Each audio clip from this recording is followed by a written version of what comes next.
Hello and welcome to this edition of Wellbe Wednesdays, organized by Wellbe Work, an international institute of psychotherapy. To give you a brief, Wellbe Work is an organization that provides employee assistance programs to enhance employee health and happiness. Indian International Institute of Psychotherapy has been established to make available evidence-based psychotherapy, intervention, research, training, and education that are built on the best available clinical evidence to promote optimal functioning of individuals across their lifespan. It was established by a multidisciplinary team of mental health professionals, including psychiatrists, psychologists, and social workers in India, to be a forerunner in the field of psychotherapy. Padma Vibhushan Dr. M. Sharda Menon is a founding patron of International Institute of Psychotherapy. I just wanted to share an anecdote that I read on the internet. Okay, I'm going to do this in first person for better understanding. A number of years ago, at a school for students with special needs, I had a conversation with a 13-year-old student. He was a person with Down syndrome. He asked to talk to me one day. He said, "Hey, Boardman, I know I'm not all that smart because I have that syndrome thing. And guess I'll have it for quite a while. But I just hate it when people talk to me like I'm stupid." I learned a lot from a very insightful young man that day. We all have choices in life. We all have choices each and every day with those we encounter within our circle of influence, our work, and our life spaces. They may have had different opportunities than we have had. When provided the chance, consider what you can do to help others become more visible, how you can talk to, how you can respect, and how to value them. That's the core of being empathetic. Today's talk is going to be on empathy for better life outcomes. To give this talk, we have Dr. Ganesh Kumar among us. Thank you, Dr. Ganesh, for taking the time out to be a part of this session. To give you a brief, Dr. Ganesh is a psychologist and a yoga therapist with 26 years of experience specializing in cognitive behavior. He's been a corporate trainer for the past 25 years and is an expert on one-to-one consulting, group therapy, and supervision training. He also worked as a psychologist of the Indian men's cricket team and women's cricket team at different points in time. He has counseled top athletes across various fields. Today, he is going to address us on how empathy will make all our lives better. Over to you, Doctor. Thank you very much, sir. So can I straight away start the program? Yeah, Doctor.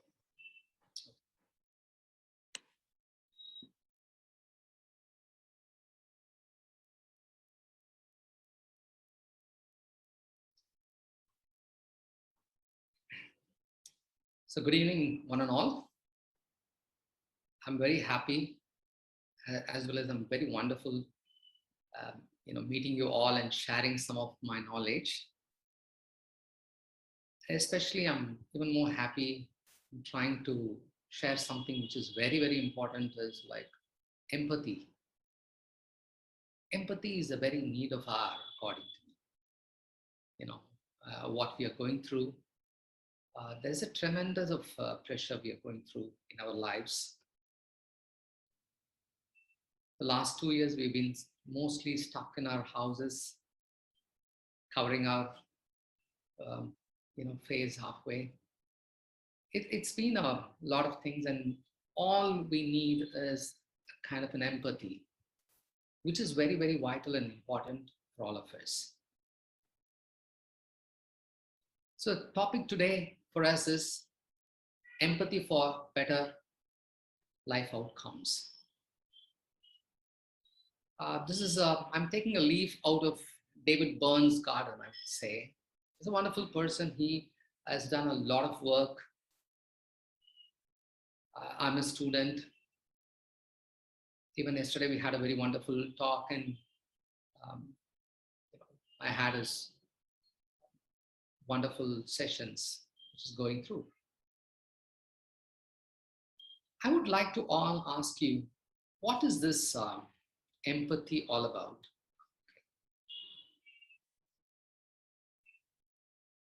I mean, whenever it is, like, you can please open your mic and answer it, or you can put in a chat box. I can read it out. I was wondering, how do I read out the chat box once I have that? Sorry about that.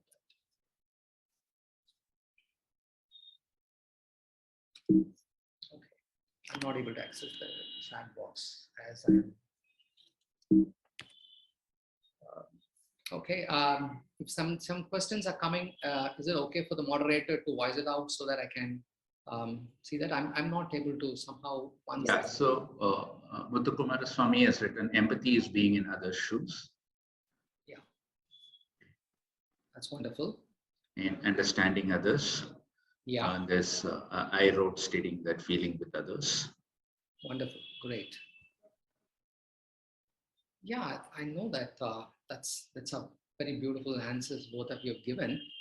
I'm very sure that most of us do agree with that, and it's something which is very, very important.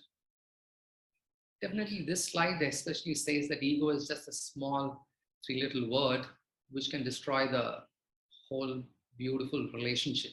We all know that it's been happening in every part of our life. If you are a psychologist, you will know that how difficult sometimes it takes for a client to understand, or for us to understand the client. Or if you're working in a corporate, you will know how it is how difficult it is for us to relate to our colleagues. Or I mean, in all the other ways that within the family, it is the most very difficult things.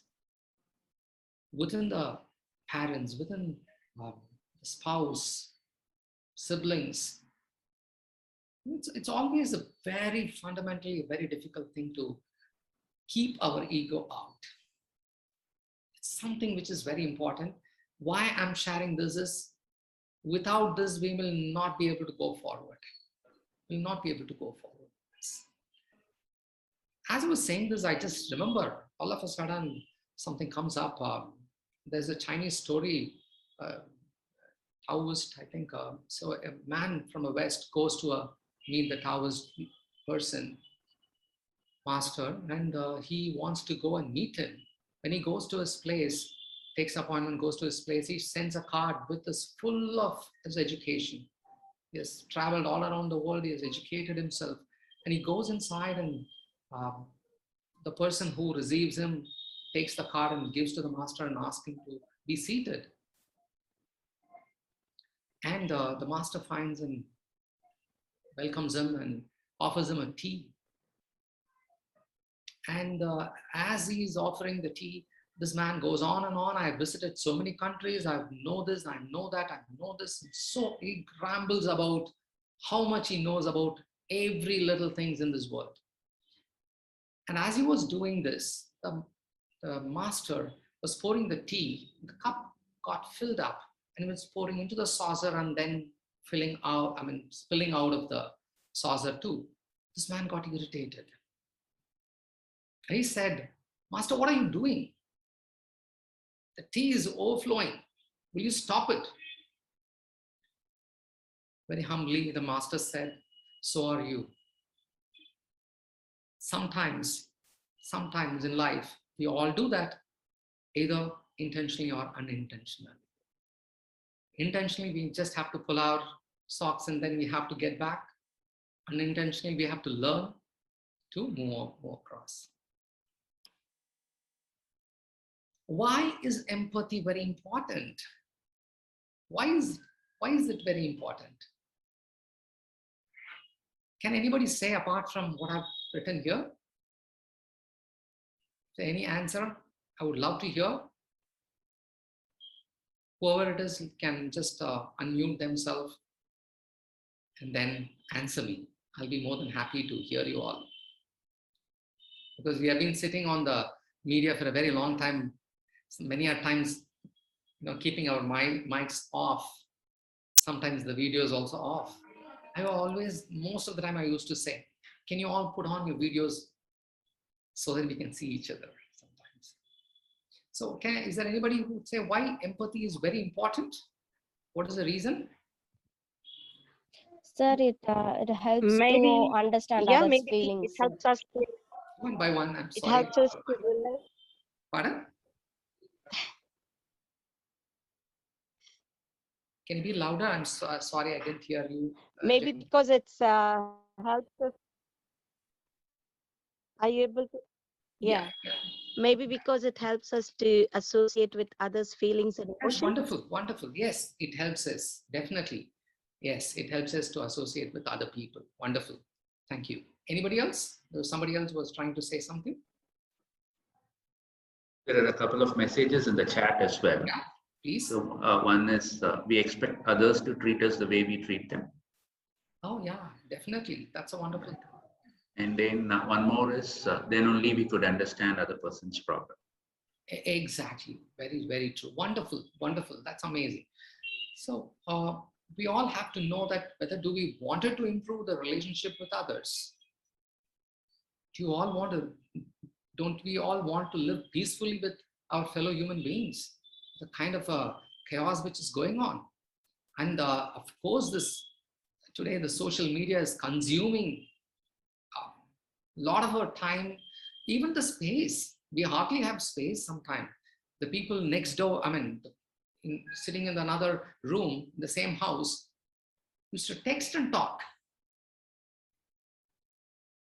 It's very sad sometimes. So if we wanted to be very peaceful, have a wonderful relationship, as people said, we need to have the relationship. We have to, because I'm going to be talking with all of you. I would love to interact with all of you as much as I'm doing to all of you. Like every one of us would love to interact and be in the same space.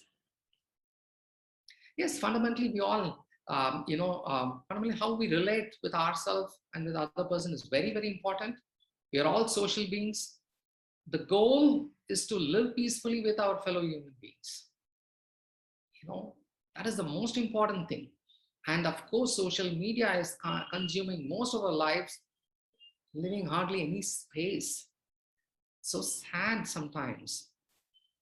So understanding our fellow human being becomes the most important challenge today. If we could understand the fellow human beings, the peace will just follow us. Happiness will float in our lives. So if we are not able to do that, that is a cause which is, I was even talking to Divakar in the morning quite some time about how mental health is becoming very important, especially in the last 2 years. It's becoming so much so. Even I was part of the psychiatric society where I was open for volunteering for the people who are affected by COVID. So many people called up. It's so much. So many people have been affected. People say, I'm not being understood. I'm not being understood. People are not knowing my pain. It is leading to a lot of disruption and, in our lives, creating a lot of chaos. Something which is very important fundamentally. Now, the big question is coming. Are you all ready to jump in to learn about this? Empathy. And I tell you, if you're all ready, and it is going to take a lot of your effort and practice. It is going to be a tough job. Even though we talk about empathy as just a simple word, there's a lot to it. I'm not only just talking about the simple empathy, but something around it. How to have a better relationship with the fellow human beings. This is exactly what we are going to learn today. Are you all ready for it? Can I have few yes or no in the chat box? There are already many yeses. Oh, wonderful, wonderful. So if there is some people are going to say that, there's going to be a lot of effort and practice, then I doubt myself. In that case, we might have to tag along and try and do a little more talking about what it is and how it is. And if you feel it's comfortable, then we can move on with the same space. For all the people who are ready, let us dive in. Wonderful. Some of the hands I'm able to see. Thank you very much. That makes my day, actually. Let's dive into the techniques. Okay. We have a year. It's about a year how we listen to people. This year is going to be little different. We are going to listen and communicate and connect with people in a very different way. That's going to be very fantastic sometimes. How are we going to do this? Let's explore it. The EAR, the acronym stands for empathy, assertiveness, and respect. In empathy, we have 3 parts. The first part is going to be disarming technique. The second is empathy by itself. In that, we have 2. One is going to be thought empathy, and the other one is going to be the feeling empathy. And the third one under the empathy is the inquiry. And the A stands for assertiveness, where we are going to use, I'm very sure most of us might have known assertiveness. The moment we say, it goes with the I feel statements. It's not about the other person. You're not going to say, you did this, you did. It's going to be, I feel this way. That's going to be very important. The last one, respect, which is very fundamentally important in the relationship. No relationship can move forward without the respect. We are all lacking this kind words, which is very important for all our lives. So how is this? This is all part of the 5 Secrets of Communication by David Spon. And we are going to talk about each and every part of it in detail. And probably we are also going to practice some of it. Let's see how much we can do that. So disarming technique is something, how we do it is, whatever the problem is happening, how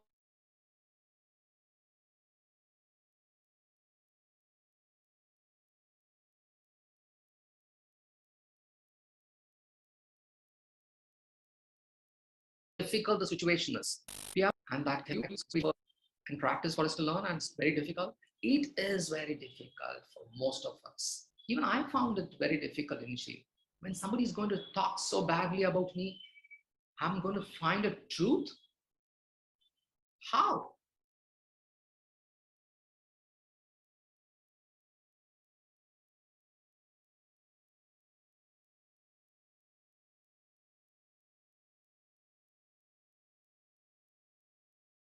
What is the first thing we want to jump in? Or we might be thinking that, oh God, oh, this person seemed to be attacking me. What would happen to the relationship? There's a fear engulfs in us. Or we tend to say, oh, I must be right. You are going to be wrong.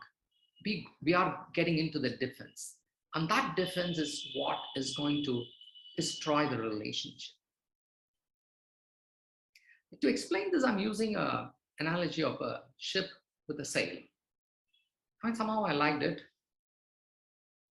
So I'm going to use this to explain this. So what is the statement saying? Finding some truth in what the other person is saying. In spite of it, the other person is going to be totally unreasonable or even unfair. So let's see that. So disarming helps to solve the problem. Like how, if you take the ship with a sail, the sail, as long as the sail is there, the breeze beautifully takes the ship effortlessly. But what would happen if there is a storm or wind blowing so far? I mean, hardly. What would happen if there is a small hurricane or storm? What would happen? What do you think would happen? It might topple the ship or the boat, right?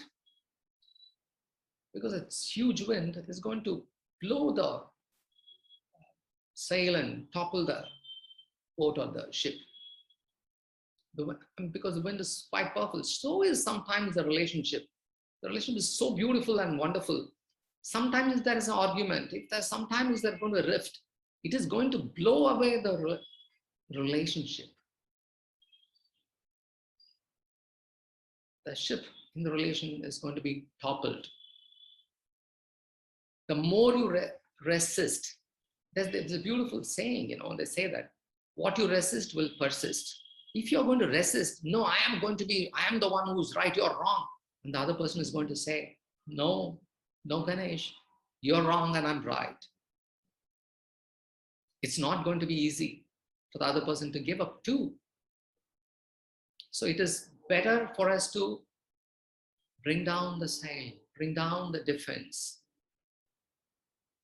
trying to find a truth, grain of truth in what the other person said. Let's see that if we bring down the sail, I'm very sure in the storm, still, even though there is going to be a rough patch, the ship will be able to sail. There's a saying, taking the wind out of the sail. Whenever there's a problem, don't resist. Take the wind out of the sail. Try to tell the person. If somebody is going to say, oh, you're so stupid, our first response is going to be, how dare you say that? You know who I am? I'm in this field for the last 26 years. What right do you have to say? You tend to jump. The moment you try to jump in, the other person is going to be rising the defense.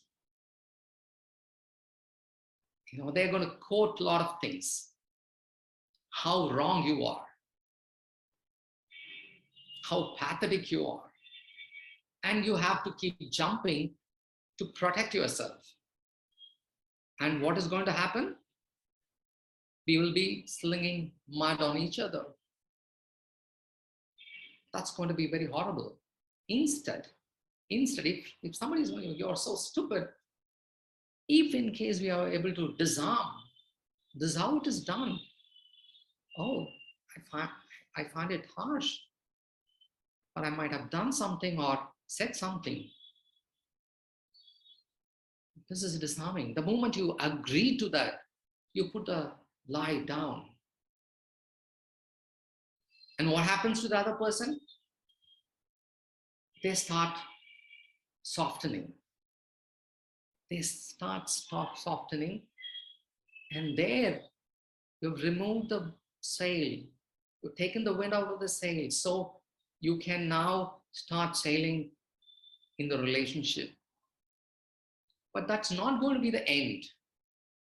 Even though doing this is going to be one of the tough, because many of us have a very strong ego. And this method of disarming only happens, they say, at the death of the ego. At the death of our ego. It's the most important thing. We have to kill our ego. The moment the ego is killed, it gives birth to a beautiful relationship. Once we could do that, the disarming is done, then we go to the next part of the empathy, which is the pitfall in the empathy. Disarming said is we just hold on to a pride. How dare, who I am? And the fear of sometimes not wanting to lose the pride or lose the relationship, we try to hold that we are right. I don't want to fall flat. Or we have a very false perception that what we think is absolutely right.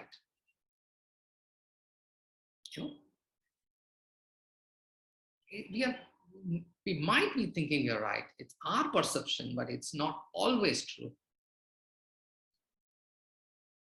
So the next part of it is a thought empathy, we call it. In the empathy, we call it as thought empathy.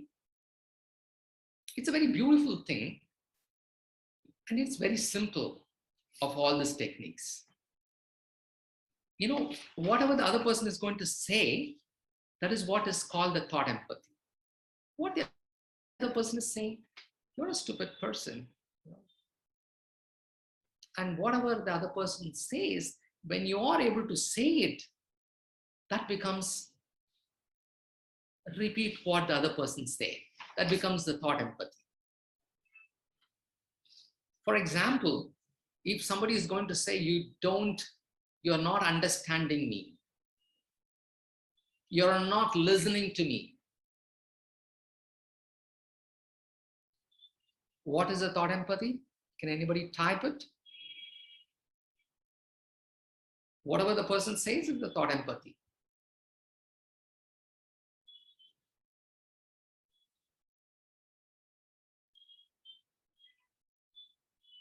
So, have anybody typed? Okay, I'll just give the example. So the thought empathy is, you don't understand me.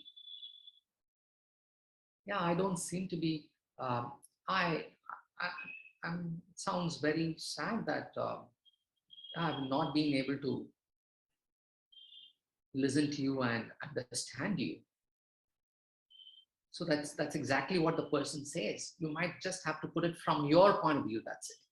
And not just parroting, but in a way that the thought empathy gives the other person the perspective that, yes, the other person is able to understand what I am saying. He is listening to me. He is listening to me. That's the perspective it gives, which is the most fundamental for us to make that happen, because that is very, very important for us to happen. Okay? There's a question here, Doctor, Yeah. whether it is the same as cognitive empathy. It's same as the Cognitive empathy. cognitive empathy. Yeah, it is same as almost cognitive empathy. Yes. This is a part of the cognitive behavior therapy. Yes. It's the same as the cognitive empathy. The only here thing I'm just trying to explain, yes, in the cognitive process, we understand what the other person say, we rephrase the whole thing from our point of view. Yes, that is exactly what we do, the cognitive. Because this comes from the cognitive model. Whatever I'm teaching is from the cognitive model. So once the thought empathy, it is very straightforward. So we listen. The only thing what is required here is to listen carefully. If you are a therapist, I would suggest that you make a note of it. Making a note, as the client says, is very important. But there are a lot of differences. Some people say you should not make a note as the client, but it is very important according to me. And from some of the greatest therapists do it, because we are not a machine to remember everything. But in relationship, for example, at home, when your mother or father or spouse or brother, wait, I'm going to make a note. No, that cannot happen. So you might have to listen carefully what they are saying. Why? What makes it very tough is when you're parallelly thinking, as they are saying, oh, Ganesh, you're a very stupid person. Like, but then when I'm going to parallelly process it, oh, how dare they can say that? Oh, what was the time they were very stupid? Let me think about an example. When I'm parallelly thinking about to attack them, you cannot listen to them. You have to drop your ego, as I said. Listen to them. That makes it all the more important. Then comes the feeling empathy. The feeling empathy is also very important. But at the same time, what is more important here is that we have to acknowledge how probably they are feeling. Because in thought empathy, they're saying, and you're listening to that. In feeling empathy, we have to infer what they are saying. So that becomes a probable things. We have to try and assume as close as possible. If somebody is going to tell me that Ganesh, you're the most stupidest person on this earth, I'm very sure that they are not happy with me. They are not sad. They are not scared. They must be mad or angry with me. Yes. So I would probably say, you sound it sounds angry. When I say you sound angry, I'm not saying you are angry. When we say you are angry, that means you're almost judging them. When you say somebody that you are sad, you are scared, you are angry, and it looks like they might say, no, I'm not. They will defend. You seem to be. So the moment you say that, this is very, very important. What is more important, finding out this is like a lot of people I come across, they're lacking the vocabulary of emotions. So we have to educate the children about what are the ranges of emotions they have. With clients, I do that. I have a sheet of paper, like where I hand it over to them. How do you, which one of this you feel? So they can look at it and they can understand. Sometimes they will ask what it means. Then you can explain them. But in the family, you cannot have a whole sheet, but you can tell them, you sound to be very upset and angry with me. So that would help, right? So once you're able to find that, then I'm here, what I'm doing is, I'm probably skipping the inquiry part of it. I'll just come to that later, because inquiry is to be, even though it is a part of the disarming, empathy, which is thought empathy and feeling empathy, and the inquiry, but I'm just moving it up behind, because it's going to be very, very important for us to use it in the right place. We'll move to the A, assertiveness. We have to be very careful using I feel statement. This is something which is very, very important, because most of us start telling, you feel this way, you are angry, I'm able to see you angry, see you sad, see you hurt. Not about it. It's not about that. It's about how, as it goes by, how you feel about it. So you can probably say, stating with I feel, express your own feeling in an open and respectful way. It's very, very important. And the most important here is, you should keep the other person in the mind, the best of the interest of the other person, not about you, not trying to defend you. Because the whole of what we are learning here is about building the relationship. That's going to be very, very important for us. So you can say that I feel sad that I've let you down, or I feel sad, I couldn't help you out on this particular way. So you feel, whatever you feel, you just say with I feel statement, so that they are able to get that point of view. Am I being understood? Is it getting complicated? I'm just also keeping the time in my mind.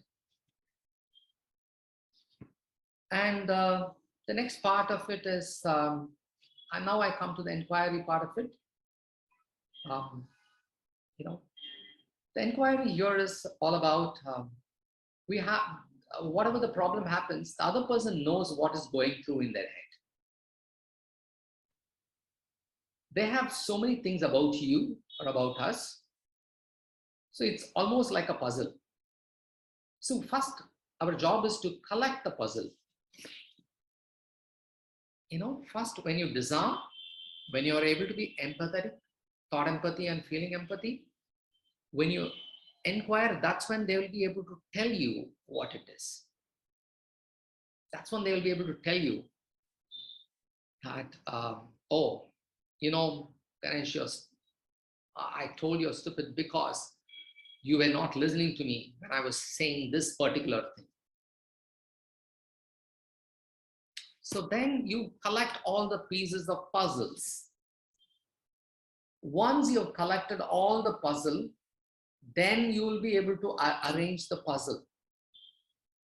It helps us solve the problem because you have a very clear picture, bigger picture now. If you have not done the disarming, if you have not done the empathy, they will not tell you. They will not tell you what they think about the problem or about you. Then you cannot resolve the problem. What happens with the empathy is when we lack empathy, we jump into problem solving. We all do that. We lost you for a few moments. Oh, I'm sorry. We lost you for a few moments. When you started this slide, yeah. When you started this slide, we lost you. Oh, I'm sorry about that. I didn't know. That's one part of the problem of the thing. Now I'm clear, right? I'll repeat. Yeah, you are. So what happens with we collect the pieces by inquiring gently. We collect all the informations from them. Very gently we correct. Ask them a very gentle, probing questions. The moment you help the gentle, probing question, and what we are trying to do is we are helping them to open up. And then they will start sharing. You almost, can you tell me more about your feeling, about what happened? If there have been anything other than this I've done or said to you which has hurt you, the moment you say that, and they'll be able to share a lot of things. With that information, you'll be able to find the picture. What exactly is this? Once you get that picture very clear, then you know what they have been thinking and why they have been telling you that way. That's going to be very, very important. Okay. Once this kind of inquiry is done, our part of the year is the respect, which is very fundamentally very important. We all love to be respected, like to be respected. And that's something we all earn for it. Every human being, we love to be respected.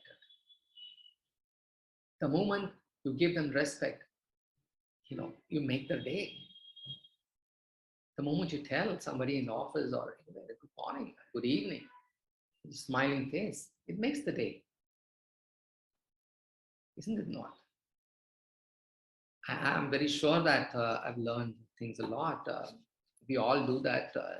I'm probably, I also sometimes, we are all, this part of all the 5 parts which I've said, it's not going to be easy. Even I miss it quite many times. And the most difficult part is to practice this at home. The difficult part is to practice at home. We can practice with clients, we can practice at the work, we can practice with the social situation, but bringing it back to the home is the toughest. I've heard a lot of people saying that. We are part of the International Society group where we all discuss this. Everybody says it's very difficult. Who has been practicing this for a very long time? They say, yeah, we slip quite often. We fall.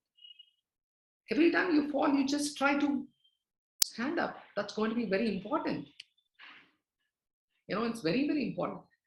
So how do you feel? How do you respect? Always it's better to use the respect along with the I feel statement. It works very well. I feel sad that I have let you down. Since I have so much respect for you.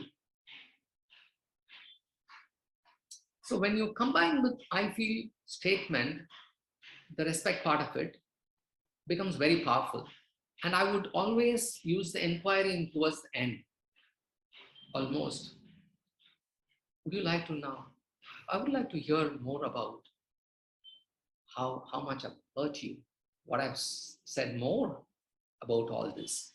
The moment you say that, it becomes more easier for them to share things. Is there any questions as of now?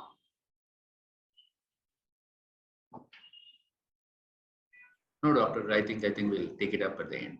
Wonderful, wonderful. Because we are going to practice some of this sometime. So, what are the pitfalls? Why is that we are not able to do this? Because first thing is ego. And many a times, as I said, we'll be processing something on our head and we miss out on what the other person is saying. Some people try to say that I feel statement without even meaning it. Or we assume what the other person is, or what we are saying is right. We miss out on the feeling part totally. We only catch the logical part, or only focusing on the content part of it, living about the other aspects of it. Or sometimes we are very defensive, or we are very busy fixing the problem, which is a lot of us do it. Sometimes it is a criticism. We start, fearing the criticism, or we start doing it for the name's sake. It's a lip service kind of a thing. I call all this as clouds. Unless and until we clear all these clouds, we cannot reach the sun of empathy. Empathy is like a sun. We can't reach it. We're always going to have the clouds in our midst. As long as the relationship is there, all these clouds will be a part of us. It is going to be a part of us. And it is our job to clear the clouds. How? By being aware, by putting things into practice, by putting the ego out of us. So somebody said to me, Ganesh, ego is almost like edging God out of your life. It keeps us so very empty. You can't even trust anybody if you have your ego, they said. That's a beautiful thing. So that's fundamentally a very important thing. We need to practice how to do all this. Would anybody like to come up with a statement for practice? What a difficult statement you can throw up and we can practice with all this? Or else I would like to take something.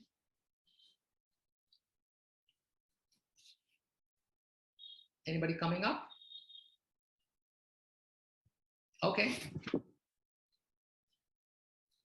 Somebody says you have never been understanding and never been supportive to me. Can anybody type what the disarming technique you will use? Empathy, the thought empathy, feeling empathy. How you will use the assertiveness, respect, and then inquiry. Can anybody say that? I would love to say one thing. I know when we are in the group, we become more anxious. Even I sometimes become very anxious. I was thinking, oh God, I'm just going to talk to so many people. And I would love to be right. So I need to prepare this, prepare that. I was also quite anxious. So anxiety does not allow us to learn things effectively. Can anybody type in their answers? Even if it's wrong, we are all learning. We're all learning. David Byrne says the more you fail fast, the more you learn faster. Yeah, I'll attempt. I understand what you have been feeling. Okay. I understand. So you're saying that you're trying it out, right? I understand what you are saying. So the moment we say that, is that the other person immediately jumps out, will say, no, you don't understand me. That obviously they will say that, and especially when you're saying it at home, they will throw it back at you. like a fast bowler bowling at hundreds of miles per hour, like a rocket comes back to us. Okay, I'll attempt one more. Okay. Yeah, please. So yeah, so can you give me some examples where you felt that way? Okay, the disarming is we find a truth in what this person is saying. Yeah, so we have somebody in the chat writing it. I think the Yeah. way you have mentioned. I'm sorry, I missed to understand. Oh, I'm sorry, I missed to understand. That's a good try. It's a good try. Yeah. That's very apologetic, and I missed to understand. There's some part of it there's admitting.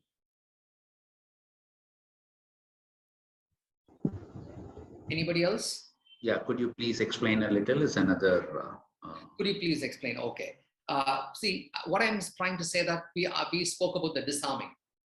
When somebody says something like, you don't understand, I mean, you have never been understanding and never been supportive to me.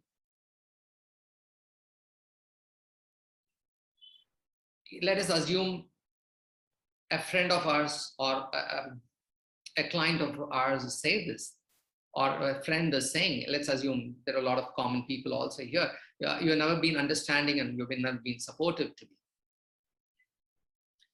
Or it sounds like a spouse, right? Wonderful. A girlfriend or a boyfriend or a spouse. You never been understanding and never been supportive to me. A spouse says that, or a girlfriend or boyfriend says that to you. How would you say that? Yeah, there's one more response. I'll just read it out. I feel sad that you feel that I'm unable to understand and support you. Wow, that's becoming much closer, and that's a wonderful try. That's absolutely a very wonderful try. I would like to make a note of it. Sorry, just yeah.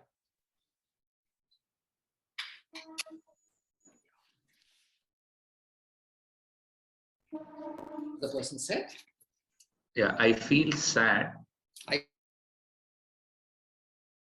Sad. Yeah, that you feel that I'm unable to understand and support you. Yeah, that's, they've used a wonderful way of I feel statement. That's nice. I feel sad that I'm unable to understand. That's one part of the they're using. But the disarming is, here the statement says you have never been understanding and never been supportive to me. You have, the moment they say that, saying it is very hard. Oh, it is hard. It's painful to see this. I'm not being in a position to. I've been doing things which I'm not able to understand and being supportive to you. I feel sad, as this person said, I feel sad that I'm not being able to understand and support you. And you have to respect them by saying, because you're using the I feel statement and I feel sad, and you have to use it by, I really respect you a lot and admire you a lot. I would like to know what else I've done or said which is making you feel not understood and supported. The moment you say this, the other person will be very forthcoming. They will say, and it will be more easier for us to resolve the problem. Am I being heard in the group? Yeah. Okay. So let us try one more, probably one more thing.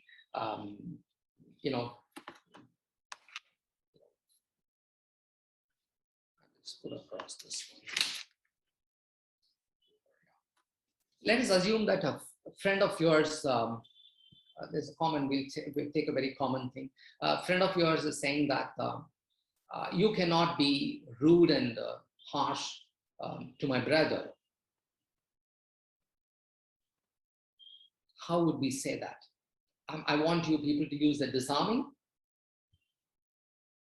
the empathy, thought and feeling empathy. I want you people to use the assertiveness, I feel. I want you people to use the respect, and then the inquiry. Can you try that? If only we can learn this technique, I am very sure that most of the conflict in your life is resolved. I'm trying to be very clear as I say this. If we practice and if you are able to use it genuinely out of your heart, I tell you, most of our problems in our life, the conflicts, will be able to resolve easily. Of course, there is a little difference in the way you deal it in the office, at home, and with the people, but you can modify it as and when you like it.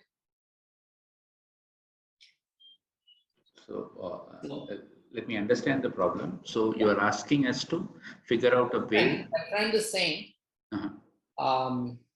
Probably, Samavati, you have no right to treat my brother badly.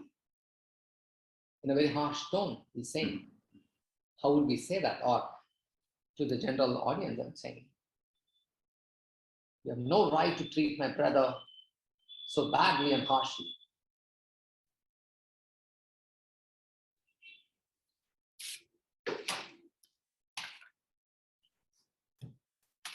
Taking my pen. I'm ready.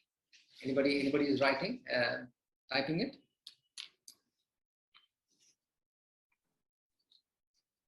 No? Okay. So can I say that? Can I will just, anybody would like to try?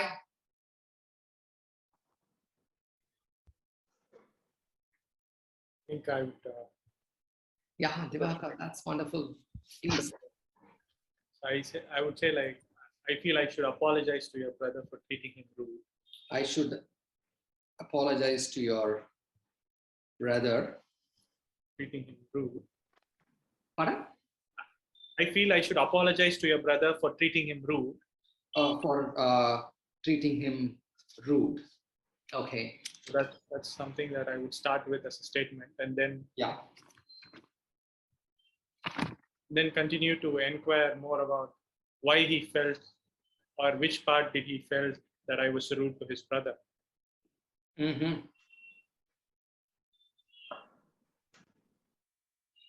Okay.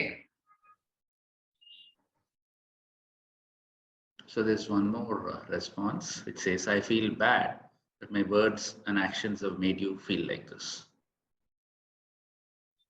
My actions and words have made you feel like this. Is it the same person who said the other thing? No. A different person? Yeah. Okay. This was Hamshini. And so, from what Divakar said, I should apologize to your brother for the way I treated him rudely. Here we are not, even though it sounds like we are accepting it, but there is a bit of an acceptance, but not very overtly. The second statement, why he felt that way and which part, then we are kind of, it is definitely an inquiry, but this inquiry is with a difference. yeah, so there's one more inquiry response, which is what makes you feel hurt? Pardon? What makes you feel hurt? What makes you feel hurt? You know what is happening in the underlying statement? There is always something behind our communication. There's always something very behind our communication. What makes you feel hurt? There is some problem with you then. You see that? What makes you get hurt? Why don't you go and fix it up? There's some problem with you then. Because that's where it is. Probably, why he felt that way, which part he felt rude. Sounds also a bit defensive, but yes, there is an inquiry there. So I would take it probably this way. Let me give a name, a friend name, let's say Ranga comes and tells you his brother name, Gopi, something like that. Gopi is Ranga's brother. Ranga comes and tells me that, Ganesh, you have no right to treat my brother this way rudely. I would probably say that, Ranga, it pains to hear that, because you're right. I've been sometimes sarcastic when I'm dealing with Gopi. It's difficult to admit, though, but I understand I have not been communicating fairly with him. I've been sensing some kind of a rough weather between us. It really upsets me, because I like you guys so much. I like you guys so much as a respect. I wanted to respect both your friendship. I would want to know more about your view and your brother's view on how you've been feeling, or what more I have said that have hurt you. That will be more appropriate. I'm not saying this is the only way to do that. It is something around. If you could do that way, it would really, really make us feel much better. The disarming is, even though the technique is very simple, but the most important thing is how we practice and use it. I'm very sure that even if I would have been in the audience, I would have struggled to answer it, because it's not a very easy one. There's one more answer. Maybe Yeah. You may want to give your opinion on that as well. Yeah. It pains me to hear that I come across as rude and harsh. It pains Me to hear that I come across as rude and harsh. No, can you just repeat it? I'm sorry, I don't. Yeah, it pains me to hear that I come across as rude and harsh. Yes. Yeah, it pains, but you have to accept it. Yes, but yes, I did. Definitely was coming up, not treating him well. So that has to come up. That's when it completes the sentence. That's right. That's a very wonderful try. I'm very sure that some of them have tried very well. This is very, very important for us to know. I'm just going to give you an assignment kind of a thing. I know it is very difficult. Someone says you're not listening to me, and you never ever listen to me, in a very angry tone. How would you reply this? Using all the technique you have learned. And this is a very close person. It can be your spouse, your very, very close friend, a very close person. It can be a spouse, very close friend, or even somebody very close to you in the office. They're saying that you're not at all listening to me, and you never ever listen to me, in a very angry tone, a harsh tone. Almost like this. You are not at all listening to me, and you never ever listen to me. This tone, if they say that, how would you reply? I want you to WhatsApp me so that I can give you a feedback. I know that we need a lot of practice to do that.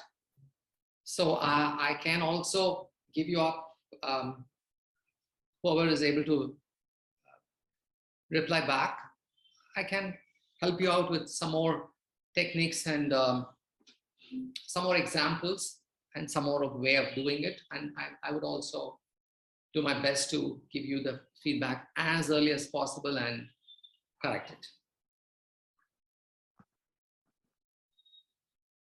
Right? Yeah. Is there any questions?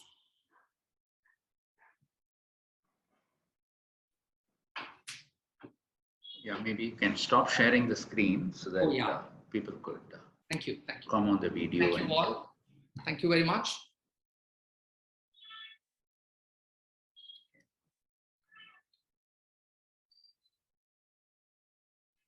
Yes. You all can come on a video so I can.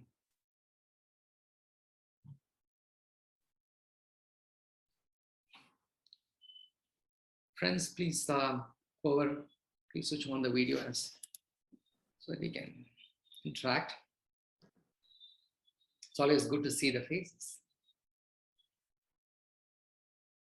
So I'll get the ball rolling with Yes. one question and wait for others to come up with it. So see, basically, when I go through a problem, right, and somebody comes to me and tells me, I understand what you're going through. Right? I normally get irritated, okay, listening to such a statement, because when I go through a problem, Yeah. okay, and when someone comes to me and tells me, I understand what you're going through, I normally get irritated with such a statement, right? So, and So because I don't think that they understand, Yeah. right? So what do you make of this? I mean, do people really mean what they say, or how better it has to be said? See, the moment somebody says, I understand how you feel, that's a very difficult statement, which is very put-off statement, actually, according to me, which can throw the problem into a very intense way. Because I'm very sure that you don't understand, will be the immediate reply. Right. That's where in the I feel statement, it is, we don't say you feel this way, you feel angry, or you feel upset, or you feel sad, or you feel scared. We don't say that. Instead, we say, you seem to be upset. You sound very angry too. More of that rather than a sweeping statement.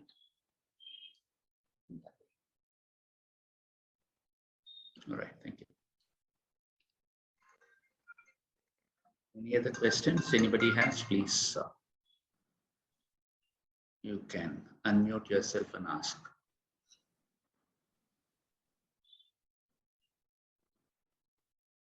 Is there any questions? I have a question, Dr. Ganesh. Yeah. You talked about inquiry and collecting bits of information when we are interacting with others, especially in a charged situation, and then putting that jigsaw puzzle together. That is what you had explained. Yes. So can you tell us, how to do this so that we can connect with the other person better instead of putting them on defensive? Because it should not become like an inquiry or an examination. So can you give us some tips on how to ask for information or collect more bits of information, put them in the right order? Yeah. Any steps? See, before collecting information, let's assume that you're asking in company situations or HR situations, or how is it? No, even in a personal relationship, or whether it is a manager-supervisor relationship. When you want to collect more information from others and put it, are there any steps which we can follow, which can be having somebody says, you don't understand me. You don't understand me. First, what is it, the disarming we have to use is, yes, there is some bit of it we are failing to understand the person. There is some grain of truth in it. What is that grain of truth? That we have to say, yes, yeah, it sounds very sad that I don't seem to be understanding. Yes, maybe during the conversation, I might have said something. I might have, my actions would have caused you to do that. That's one of the reasons you're saying that I'm not understanding you. I really respect you if you really respect the person, or if it's a very, very close person, I really love you, and or the other side, if I really respect you, or I'm genuinely our relationship is important. The relationship is very important to me. That's a kind of a respect you give, and then you feel use the I feel statement. I feel sad that this has been there's been a tension between us, and you feel that I'm not understanding you. Then you make an inquiry. Would you like to say a little more about how you've been feeling? Or is there anything more I have said or done which is hurting you? The moment you do all that and put the inquiry towards the end, then by then they have calmed down a lot. And then they will be able to come with that. That will make a lot of change to the person. I'm not hearing you, Mr. Muthu. You'll have to unmute yourself. Muthu, you're on mute. Sorry, I'll just repeat. What you're saying is we have to follow that process. We should not jump the gun. No, without disarming, without empathy, without assertiveness, you cannot make the other person say what. See, if I'm let me give you an example. Let us try and see here. You are saying that Ganesh, you don't understand me. If I'm going to say, oh, I feel sad, I'm not understanding you. Would you like to tell me more about it? You will say, yes, you don't. Yes, you are not understanding, but you will never understand me. What's the point in me saying all this? I mean, you will put me down immediately. Yes, Mr. Muthu, I've said some.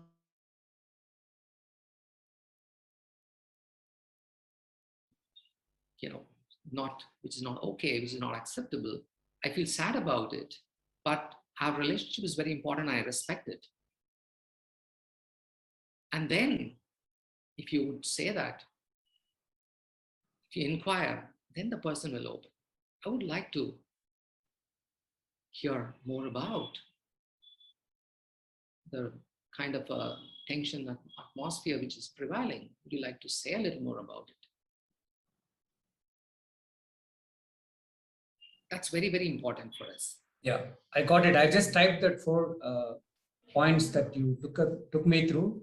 Just I want to check whether whatever I have typed is okay. Is it for disarming, put the onus on how we feel, respect, and then inquire the 4th step. We have to be using the empathy also, what they said as a thought. As you disarm, you can also use that. I'm sad. I'm sad. I know I might have done something for you to say that I'm not understanding you. Yeah, that's what is the part of my second point is, it's about how we feel. I did not understand. Instead of saying, why did you say like that? And you have probably I did not understand. You also have to say about how the other person feels. You seem to be hurt. You seem to you sound like you're hurt. So not only what we feel, what the other person feels, that is what is the second part, the empathy, the thought and the feeling, where you tend to use a probability of understanding that. You don't say that you are hurt. You sound hurt. You seem to be hurt. Sometimes you can inquire, am I right in saying this?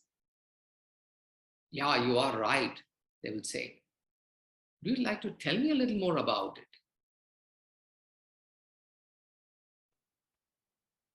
So then they will unfold, acknowledge their feeling. Yes, that's very, very important. And thank you. Any other questions? So I have one question. Yeah, please.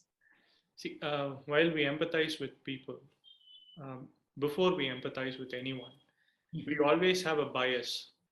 As humans, we are biased with someone, and we are unbiased with some people. But this bias actually affects the way we empathize with people as well, right? And that's where we connect with them at different levels, and the statements that we make makes a big difference, in what we say and how we say it.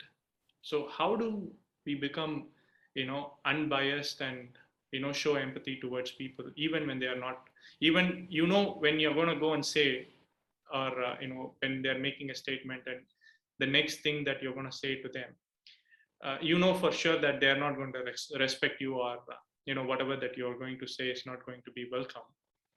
How do you approach a situation like that in an unbiased and in an empathetical way? Yeah. See, what happens in most of the situation which I've come across, even if you know that the other, if you are, is your question that if I am biased, how do I approach? Yeah, one is when I am biased, how do you approach? Okay, and when I am biased, obviously it is going to make a big difference in the way I'm going to speak to that particular person. That's one thing. And when you know for sure that whether you're biased or you're not biased, the way you approach a person, the other person is not going to be as empathetical as you are, right? How do you continue the conversation with them? Okay, I see that as two questions. One, when I am biased, what do I do? Right. So when I'm biased, the first thing we might, as I said, in the death of the ego is the only way to cross that path. The moment we are going to stand very strong with what we are and who we are, then we will never be able to move to the other. The communication does not happen when you have an ego. It is very difficult. It's very, very difficult, because we are all distorted in the mind. But when we see the other person is distorted, then when we let our ego down and when we try to put across, disarm, using all the 5 levels of communication, then you will see that definitely the resistance here melts away, no matter what. The most important here is we may have to try in a more effective way. Otherwise, it doesn't really happen. We have to be very genuine. Initially, we will fall flat. We will fail quite a few times. Yes, it will happen. But as we practice this, it is going to be a wonderful thing.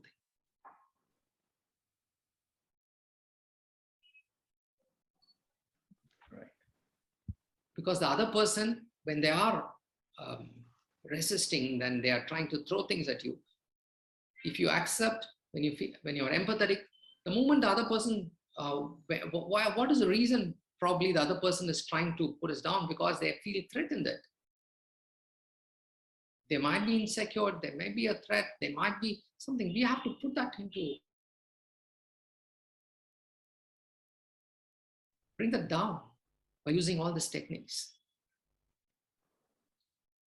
Did that answer your question, Divakar? Yeah, it did, Doctor. Thank you.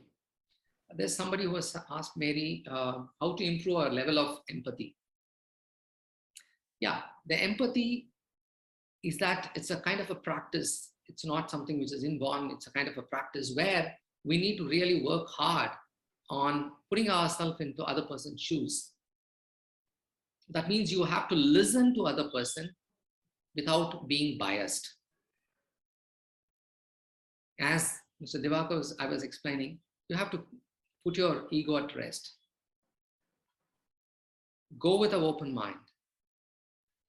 Leave away your pride and fear and all this. Go and listen to the other person. Try to understand what the other person is saying, how they might be feeling, from where are they coming from. from, what makes them say that? So when we try and practice that, listening and trying to understand what they are saying and what they are feeling, the more empathy is going to be more. It's a little tough job, but as we practice, this is the most important thing.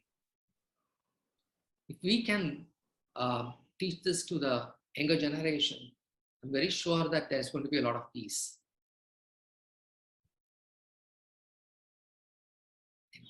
Very, very important. Yeah.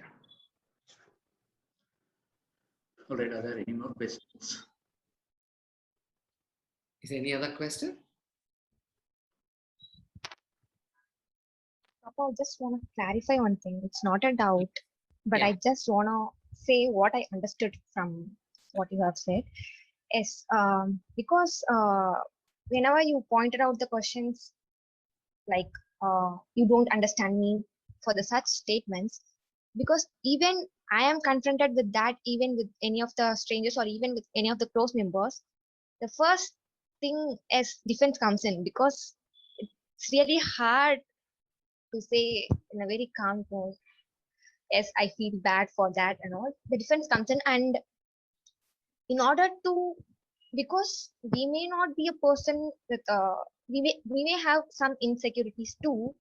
So in order to lose such overcome such insecurities and defenses, you say the primary thing is empathy and to practice empathy. Is it so, doctor? Yeah. See, for us to lose the fear, Yes. we just have to, the most important thing is, as I said, we all have to hold on to our pride. I don't want to be wrong. I don't want to be cast in a very bad light. I don't want to be proved to be a wrong person. So that pride is one which holds on to it. That's the ego. First overcome the ego and then move on. See, if you really wanted to work on this, are you a student of psychology? Yes, doctor. Yes. Yeah. Okay. Then you must be knowing about cognitive distortions. You need to work on the cognitive distortions. That would help you. That is a separate subject by itself, which is a very important one. Thank you, doctor. Thank you for this clarity. Most welcome.